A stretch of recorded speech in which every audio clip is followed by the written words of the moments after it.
주께서 여러분과 함께 성령과 이정은 거룩한 주의 복음입니다.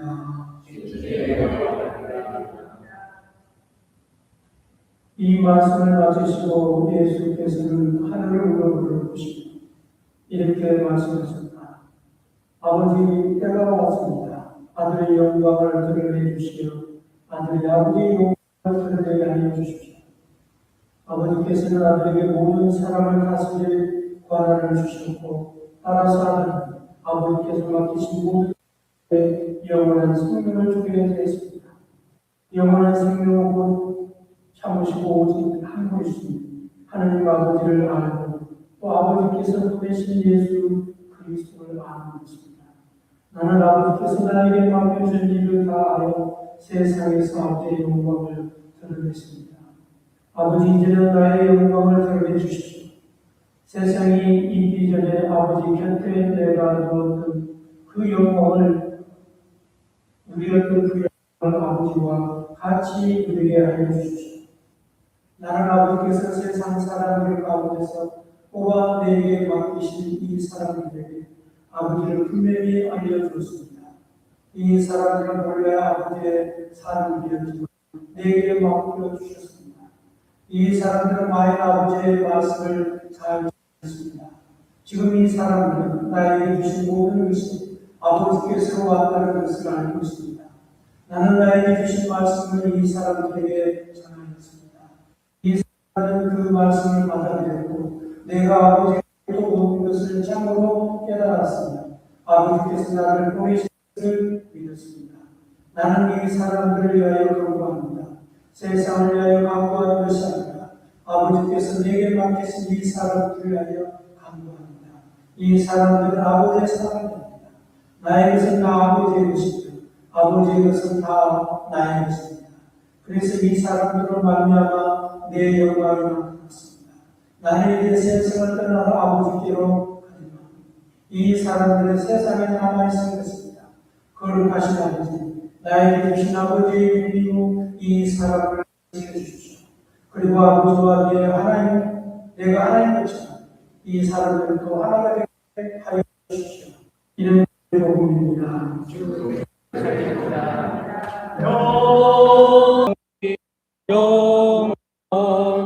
영원토록 내 영혼을 거두소서. 성부와 성자와 성령의 이름으로 다 같이 앉으십니다.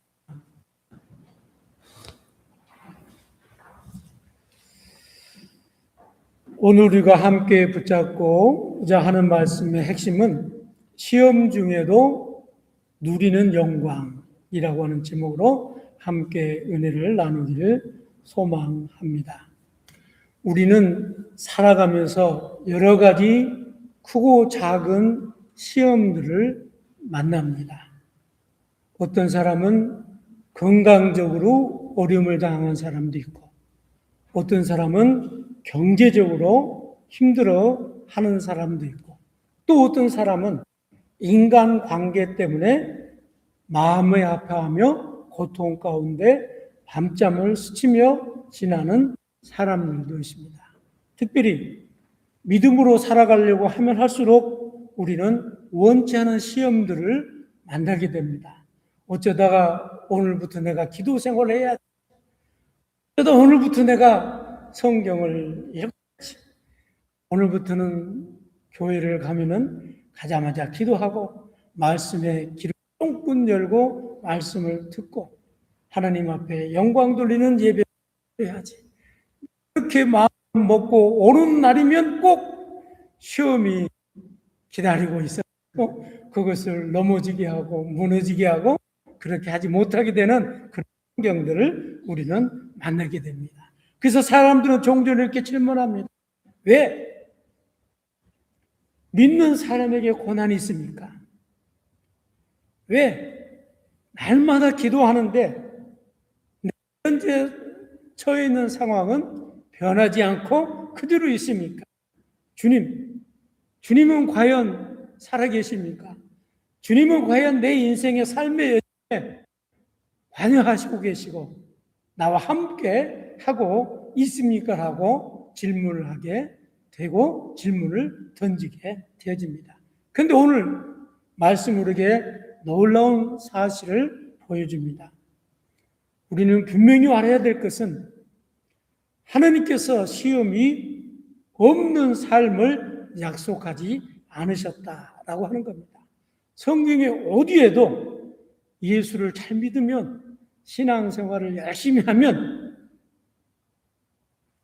시험이 없으리라고 기록된 부분이 한국에 없다는 거예요.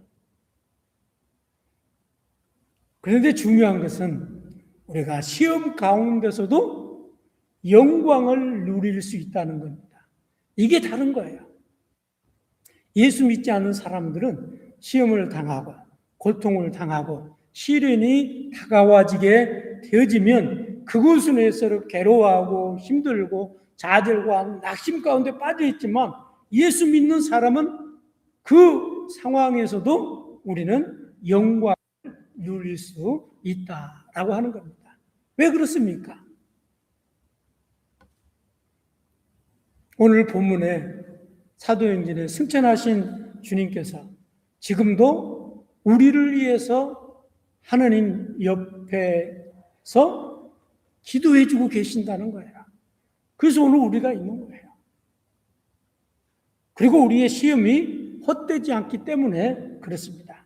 그러므로 믿음의 사람은 시험 가운데서도 무너지지 않는 사람입니다. 시험 가운데서도 영광을 바라보는 사람입니다. 오늘 말씀을 통해서 우리가 어떻게 시험 중에도 영광을 누릴 수 있는지 함께 묵상해보는 그런 시간이 되어지기를 소원합니다. 첫 번째로 시험 중에 약속을 우리는 붙는 사람들입니다. 여러분, 우리가 고통 가운데 시험 가운데 있는데 의지할 것이 없다고 생각해 보십시오. 우리를 위해서 누군가가 변호해주고 기도해주고 후원해주고 또 이끌어주고 그런 분이 없다고 생각해 보세요. 그 시험은 막막할 거예요. 외로울 거예요. 고독한 시험일 겁니다. 그런데 사도행전 1장에 보니까 예수님께서 승천하시기 전에 제자들에게 마음으로 부탁하신 말씀이 예루살렘을 떠나지 말고 아버지께서 약속하신 것을 기다리라. 그렇습니다. 시험 중에도 우리가 절망하지 않는 것은 우리를 위해서 기도해 주시는 분이 있으시기 때문에 그렇습니다. 그래서 제자들은 예수님이 승천하시고 난 후에 예수님께서 부탁하신 예루살렘에 모였습니다.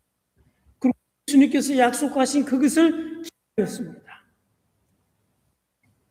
제자들은 본문에 보니까 여전히 하나님의 나라의 회복에 관심이 있는 게 아니라 자기들이 살고 있는 나라의 회복에 관심이 있었어요.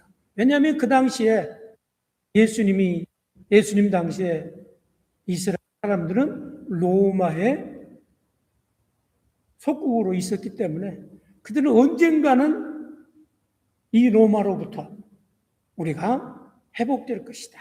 독립할 것이다 라고 하는 기대가 컸기 때문에 그렇습니다. 그런데 주께서는 이스라엘을 회복하심이 이때니까라고 물으실 때 그들은 눈앞에 있는 현실과 정치적인 회복을 기대했지만 그러나 예수님은 전혀 다른 말씀을 합니다.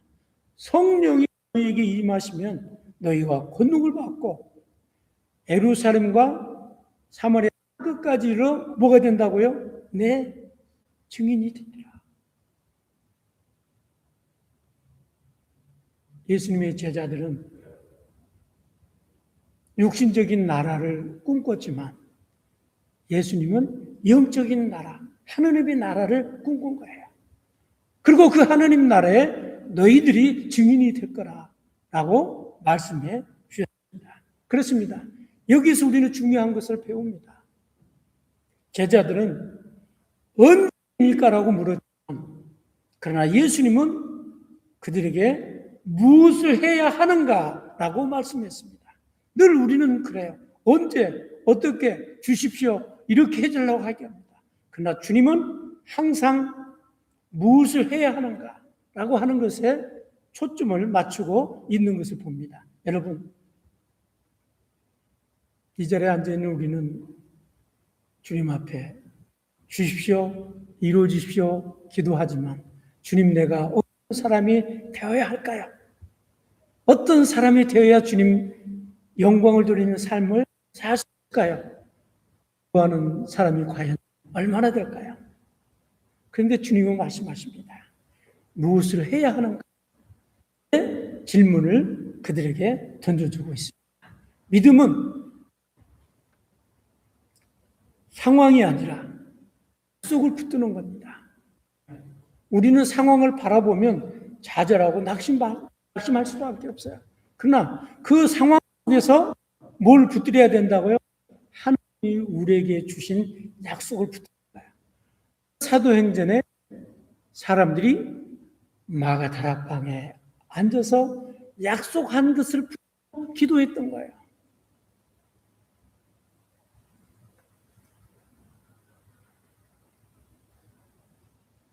예수님께서 그들 보는 앞에서 승천의 하늘로 오릅니다.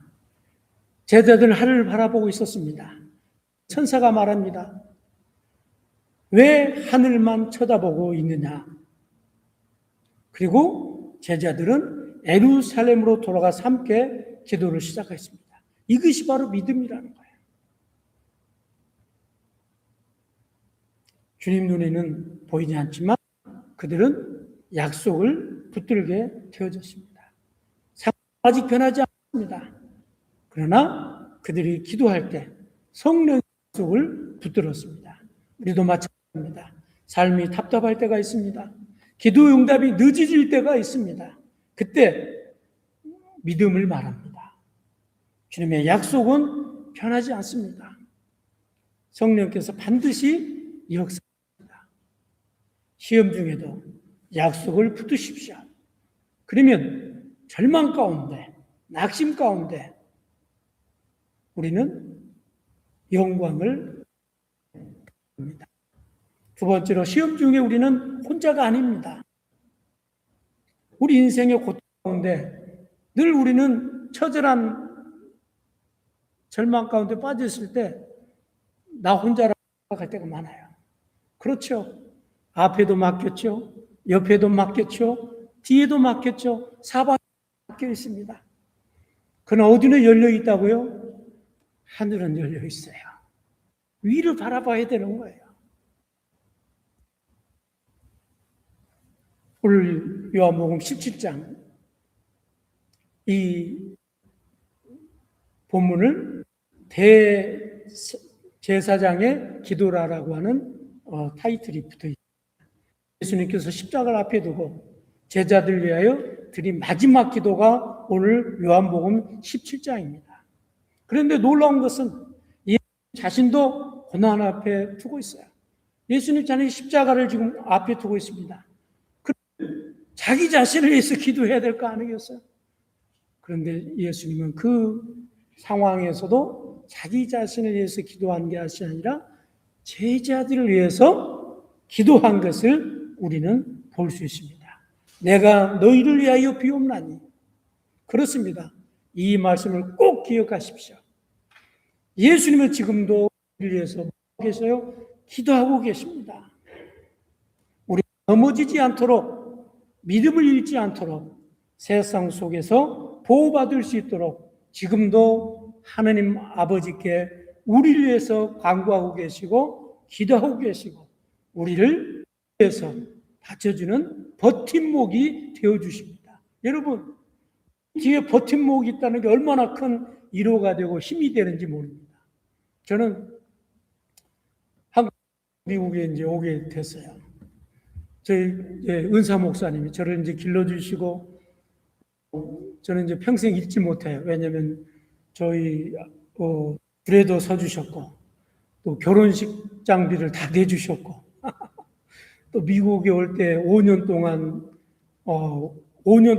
매달 후원금을 보내주셨어요.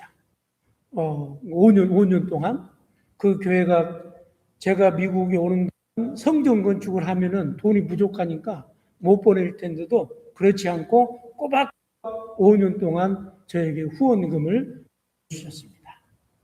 그리고 제가 힘들고 어려울 때마다 손을 벌리면 외면하지 않고 도와주셨어요. 그래서 오늘 제가 있는 거예요, 사실은. 네.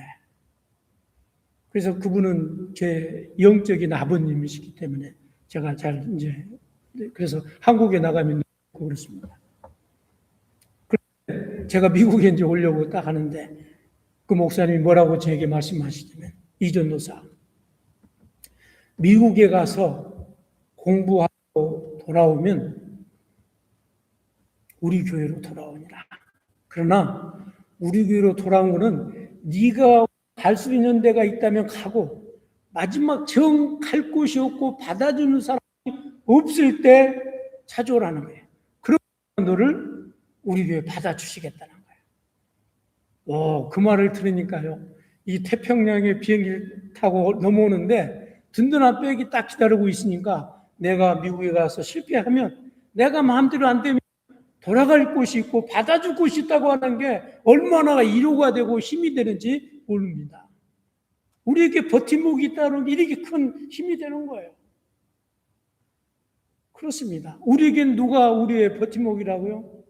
예수님. 하나님 우편에서 지금도 우리의 버팀목이 되어주셔서 우리를 위해서 기도하고 후원해 주시고 우리를 인도해 주시고 계신다라고 하는 것입니다. 예수님은 그래서 우리에게 늘 기도하는데 어떤 기도를 하늘에서 하고 계시냐? 첫 번째로 우리를 보존해 달라고 기도합니다. 세상 속에서 믿음을 잃지 않도록 우리를 늘 붙들어 달라고 주님께서는 기도하고 계십니다. 두 번째로 우리가 하나 되게 해달라고 기도합니다. 세상은 늘 가난롭습니다. 그러나 주님 안에서, 사랑 안에서 하나 되게 해달라고 주님은 이 시간에도 우리를 위해서 하고 있습니다. 세 번째로 우리의 기쁨이 충만하게 해달라고 기도합니다.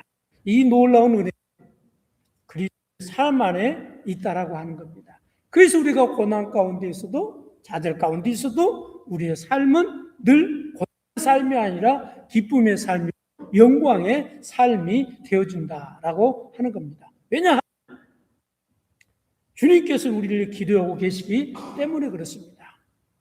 우리가 힘들 때 혼자 견디는 것이 아니라 하늘에서 우리를 위해서 주님께서 후원해 주시고 기도해 주십니다. 그래서 로마서 8장에 보니까 그리스도 예수는 하나님 우편에 계시고 우리를 위하여 간구하시는 자니라.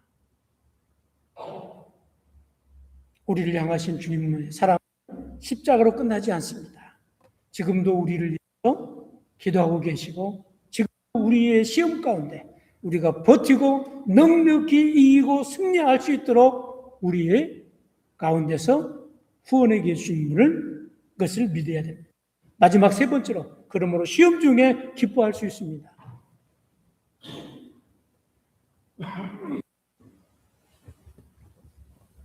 이제 베드로전서를 봅시다. 베드로는 시험 가운데 있는 성도들에게 놀라운 말을 합니다. 불로 연단하는 시험을 이상히 여기지 말라. 우리는 시험이 오면 왜 나에게 이런 일이 있습니까? 라고 묻습니다. 그러나 성경은 분명히 말합니다. 시험은 이상한 일이 아니라는 거예요. 예수 믿으면 시험이 좀 얼마나 좋겠어요. 그러면 모르긴 해도 제가 여기 성전 앞에서 사람들을 못 오게 해도 막 겨들을 거예요. 에? 예수 믿으면 시험이 없다고 그러니까, 예수 믿으면 축복을 받는다니까, 예수 믿으면 마음대로 뜻대로 형통하게 다 이루어진다고 하니까 모르긴 해도 자리가 그냥 미어 터질 거예요. 우리는 뭐 성전을 다시 또 크게 지어야 될 그런 상황이 오게 될 거예요. 그런데 주님은 분명히 말하고 있습니다. 시험이 다가오게 되면 그것을 이상하게 여기지 말라는 거예요. 당연하다는 거예요. 왜 그렇습니까? 믿음은 연단을 통해서 자라기 때문에 그렇습니다. 그 시험을 통해서 성장하게 하기 때문에 그렇습니다. 어린아이는요, 아프고 나면 어떻게 되죠? 알아든지, 그죠? 얘들을 길러보셔서 아시잖아요. 네. 그런데 연세 드신 분들은 아프고 나면 어떻게 돼요? 늙어요. 늙고 주름살이 서너 개 더 늘어난다고요. 그런데 중요한 건 뭐냐면 속 사람이 더 강건하게 되어지는 거예요. 어린아이가 아프고 나면 철이 드는 것처럼 연세 드신 분이 아프고 나면 더욱더 주님과 더 깊은 삶의 여정이 연결되어진 것을 볼 수 있습니다. 뭐냐면 고통을 당하면 그 고통 다음에는 우리가 느끼지 못한 것들, 경험하지 못한 것들을 우리가 경험하게 되어집니다. 그래서 성경은 분명히 말합니다. 금도 불 속에서 정금으로 된다. 불 속에 들어가면 금이 정금으로 변화된다. 우리의 믿음도 시험 속에서 순전해집니다. 그래서 베드로가 말합니다. 그리스도의 고난에 참여하는 것을 기뻐하십시오. 세상의 고난은 저주라고 말하지만 성경은 고난을 통해 고난 뒤에 영광이 있다고 말합니다. 왜냐하면 그리스도께서 우리와 함께 계시기 때문에 그렇습니다. 그래서 베드로전서 이렇게 말합니다. 너희 염려를 주께 왜입니까? 주께서 돌봐주시기 때문에 그렇습니다. 믿음은 염려를 붙잡고 실험하는 것이 아니라 우리의 문제를 어디에 맡긴다고? 주님께 맡기는 거예요. 그러니까 맡기면 내 짐이 무거운데 그거 맡기질 못해요, 사람들이. 그 맡기는 연습을 여러분들이 늘 해야 됩니다. 그러면 인생이 동서사방이 다 막혀 있어도 그 가운데 기뻐할 수 있게 되어집니다. 그리고 마지막 때 놀라운 약속을 해줍니다. 잠시 고난을 받은 너희를 친히 온전케 하시며 굳건하게 하시며 강하게 하시며 너를 경고케 하시리라. 그렇습니다. 시험은 우리를 무너뜨리기 위한 것이 아니라 우리를 세우기 위한 과정인 것을 우리는 기억해야 될 줄로 믿습니다. 말씀의 교훈을 믿습니다. 그러므로 시험 중에 영광을 누리십시오. 그리고 제자들이 승천하신 주님의 약속을 붙들었던 것처럼 우리가 절망과 낙심과 차절 가운데 있을 때 주님을 붙드십시오. 그러면 주님께서 우리를 도와줄 것입니다. 분명히 기억하십시오. 우리는 혼자가 아닙니다. 우리의 시험은 헛되지 않습니다. 주님은 지금도 우리를 붙들고 계신다고 하는 것을 믿으시기 바랍니다. 그래서 시험 속에서도 평안이 있습니다. 눈물 속에서도 영광이 있습니다. 고난 속에서도 주님은 우리와 함께합니다. 이것이 부활의 사람으로 살아가는 믿음입니다. 이제 우리가 이번 주로 해서 부활 7주째로 마치게 되었습니다. 이제 다음 주에 우리가 무슨 날이죠? 성령 강림주일, 순절. 그래서 주님은 이번 주에 승천해서 올라가시고, 그리고 다음 주에는 성령 강림입니다. 그래서 다음 주 우리 성령 충만함을 위해서 여러분 이번 주 동안 기도하십시오. 마치 예수님의 제자들이 마가다락방에서 힘써 성령 받기위해서 기도한 것처럼 기도하시고 다음 주에 오시면 영성제 때 우리가 여러분 한 사람 위해서 제가 기도하겠습니다. 그리고 우리 모두 성령 받아서 이제는 성령님과 동행하는 삶, 성령 충만한 삶, 주님께 영광 돌리는 삶을 살 수 있는 저와 여러분 되어지기를 소망합니다. 성부와 성자와 성령의 이름으로.